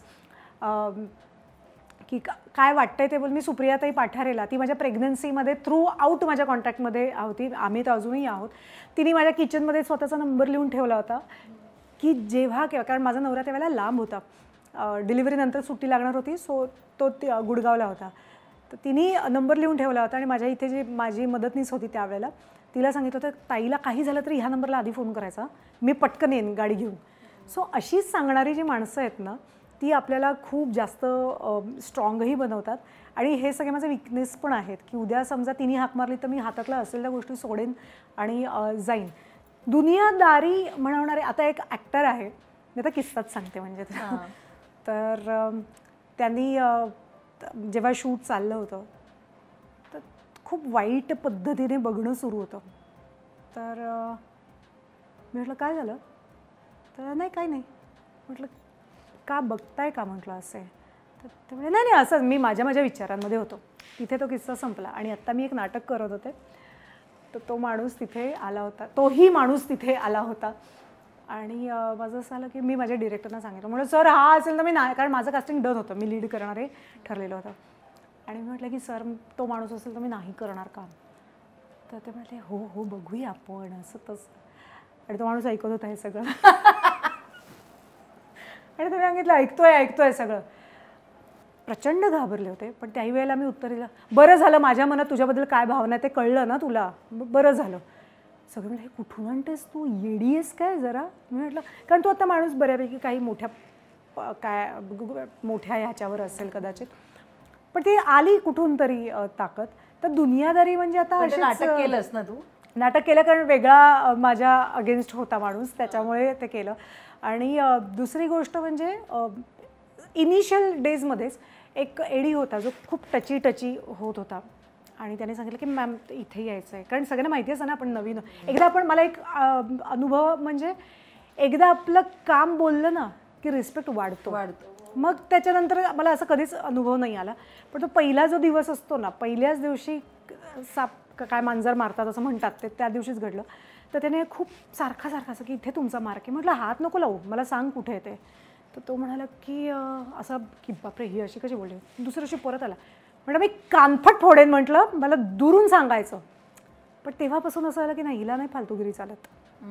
सो ते जे एक सुरू झालं ना, तर मला तेव्हा त्यावेळेची लीड म्हणाली बापरे ताई हे असं जमायला पाहिजे यार, हे नाही जमत आहे मला कधीपासून त्याला सांगायचं की असं नको टची राहू.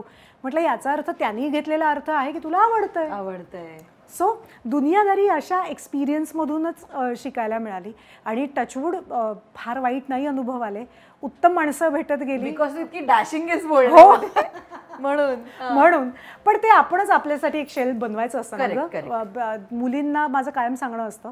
मध्यंतरी मला एका मुलींच्या शाळेत गेस्ट म्हणून बोलावलं होतं, तर तिथे मी म्हटलं की कोई तो मसीहा आएगा आणि आपल्याला वाचवेल. ही फक्त स्टोरी बुकमध्ये लिहिलेली कल्पना असते, खरी ती तशी नसते. खऱ्या आयुष्यात तुम्हाला शिक्षणापासून ते रोजीरोटी कमावण्यापर्यंत प्रत्येक एक मिनिटाला तुमचा स्ट्रगल असतो आणि तो फक्त जेंडर आपलं वेगळं आहे म्हणून का असावा. पुरुष आणि स्त्री हे निसर्गाने बनवलेली वेगवेगळे ही आहेत की नाही. जसा पुरुषाला तो ती एक संधी मिळत गेली, बाईला मिळाली तर ती सोनच करून दाखवते की बऱ्याच वेळेला. तर माझं असं मला ते भयंकर माझी ती स्ट्रॉंग म्हणणं आहे की जेंडर बायस्ड का असतात. मला मुळातनं पार्शलिटी जी मध्ये कुठेही असेल ती मला झेपत नाही, जी आपल्या फील्डमध्येही आहे. कधी कधी सेम कामाचे तास असतात, मीही 13 तास काम करते, समोरची व्यक्ती ही पुरुष असेल तर तीही 13 तास काम करत असेल, पण माझ्यापेक्षा त्यांचा पर डे जास्त असतो. बरोबर. त्यांना घरी जाऊन पाय पसरून हे पाणी आणगं वगैरे असंच म्हणायचं असतं, पण मला घरी येऊन बाकी सगळी कामं करायची असतात, पण तरीही मग माझा पर डे का नाही जास्त. हे तर झालंच. काही विशिष्ट चेहऱ्यांसाठी जस्ट बिकॉज त्यांचे फॉलोअर्स उत्तम आहेत म्हणून एक वेगळं बजेट असतं, हे मला आत्ता कळायला लागलं. तर का म्हणजे कामाच्या प्रतीनुसार का पर डे असत नाहीत. तुमच्या कामाची प्रत उत्तम आहे म्हणून मला आत्तापर्यंत एकही प्रोडक्शन असं भेटलं नाही आहे जे म्हणाले की आहे आमच्याकडे बजेट, आम्ही देतो तुम्हाला, तुम्ही मागताय तेवढे पैसे. बरं मलाही मी किती पर डे घ्यावा याचा अंदाज असतोच ना गं. मी काय असं नाही म्हणा मला 50,000 पर डे द्या, मला लोक हसतील, म्हणजे आहे ते कामं पण निघून जातील हातातून. तर मला माहिती आहे की माझी किती कुवत आहे. बरं साधारण टॉमॅटो किंवा आपण असं विकायला बसलं तर एक 5 रुपये कमी कर ना. तसं मला एका माणसाने गेले, बरं चल 500 रुपये वाढवतो. म्हटलं किती रे, माझे 3 बंगले होतील म्हटलं याच्यात, नको वाढवसे एवढे. तर मग तो वेळा नाही ग बजेटच नाही. म्हटलं कधी असतं ते, कधी असतं. आणि मग कळतं की एका विशिष्ट चेहऱ्यासाठी तेवढं आपण जेवढं म्हणजे आपल्यातला शेअर जो काढून घेतला जातो तो त्या समोरच्या चेहऱ्याला मिळतो. मग ते या पार्शल बिहेवियरचा मला भयंकर त्रास होतो आणि ते मी आजकाल वोकल व्हायला लागली आहे. पण मग ते असं होतं की ही बोलते, पण मी कधीच गप्प राहणारी कटपुतळी नव्हते. आजकाल माझे इंटरव्ह्यू होतात म्हणून लोकांना कळतं की मी बोलते, अदरवाईज मला पार्शलिटी नाही आवडत.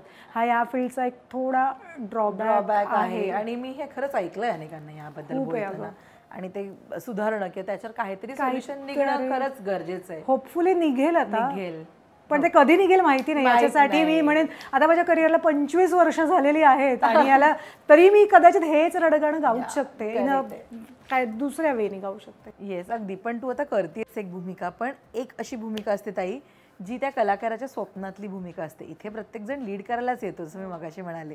सो मला सांग तुझी स्वप्नातली भूमिका काय आहे, किंवा एक अशा प्रकारची भूमिका जी तुला एकदा तरी करायची आहे, तर ती कोणती आहे?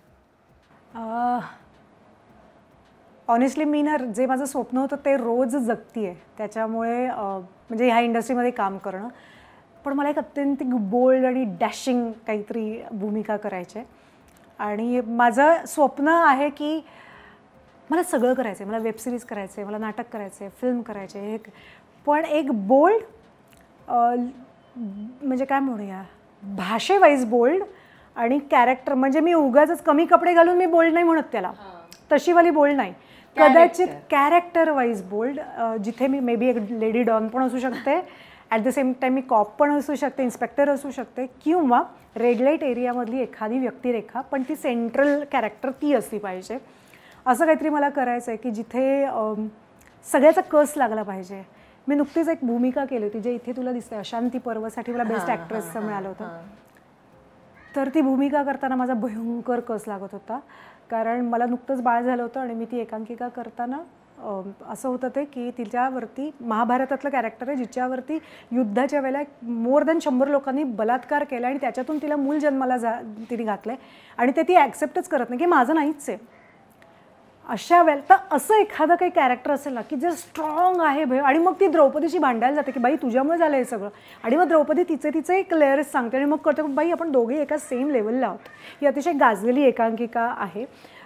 तर तसं काहीतरी करायला आवडेल, किंवा अतिशय सोज्वळ भूमिका करणं हे पण माझ्यासाठी चॅलेंजेस असेल. म्हणजे तू एक विचारलंस, माझी अशी लिस्ट आहे की मला करायला आवडेल. पण अगेन आता ह्या निमित्ताने खूप लोक हे जे बघतील त्यांना सांगेन की मला जेव्हा केव्हा मला सगळ्या प्रोजेक्टचा सगळ्यांचा हिस्सा व्हायचा आहे, मला उत्तम काम करायचं आहे, आणि लोकांनी मला उत्तम अभिनेत्री म्हणूनच ओळखलं पाहिजे, की छान दिसते म्हणून नाही ओळखलं पाहिजे. सो किंवा लुकमध्ये काही चेंजेस करून काही करायचं असेल तरी पण मला करायला मज्जा येईल. वा, आणि या सगळ्या भूमिका तुला मिळू देत एका मागे. थँक्यू तरी मग मेगी शक्कर. येस, पण तू बिलीव्ह करतेस मॅनिफेस्टेशन किंवा सगळ्यावर? खूप. मी जे मॅनिफेस्ट करेन त्या टचवूड त्या गोष्टी होत आहेत, आणि चांगलं मी स्वतःबद्दल किंवा लोकांबद्दलही मी चांगलंच मॅनिफेस्ट करते आणि त्या सगळ्या गोष्टी होत आहेत. त्याच्यामुळे मॅनिफेस्टेशनवरती माझा खूप विश्वास. जे मी मगाशी म्हणाले ना की मी स्पिरिच्युअली कुठे कुठे जर आता हलकी ग्रो होते, तर ते आहे की मला लोकांच्या वाईब्स कळत आहेत, इथे आपल्याबद्दल फार काही म्हणजे चांगल्या वाईब्स नाही आहेत हे कळते. सो मी त्या व्यक्तींना अवॉइड करते की मला तुमच्या आसपास ठेवूच नका तुम्ही, असंही सांगते. सो स्पिरिच्युअली थोडं थोडं ग्रो होत असल्याचा एक ॲडव्हान्टेज म्हण मॅनिफेस्टेशन वर्क होत आहेत आणि ते सगळ्यांची होतात. जर तुम्ही तो डायलॉग खरा आहे अगं की जिस चीज को तुम शिद्दत से चाहो वगैरे वगैरे, तर ते खरं घडतं.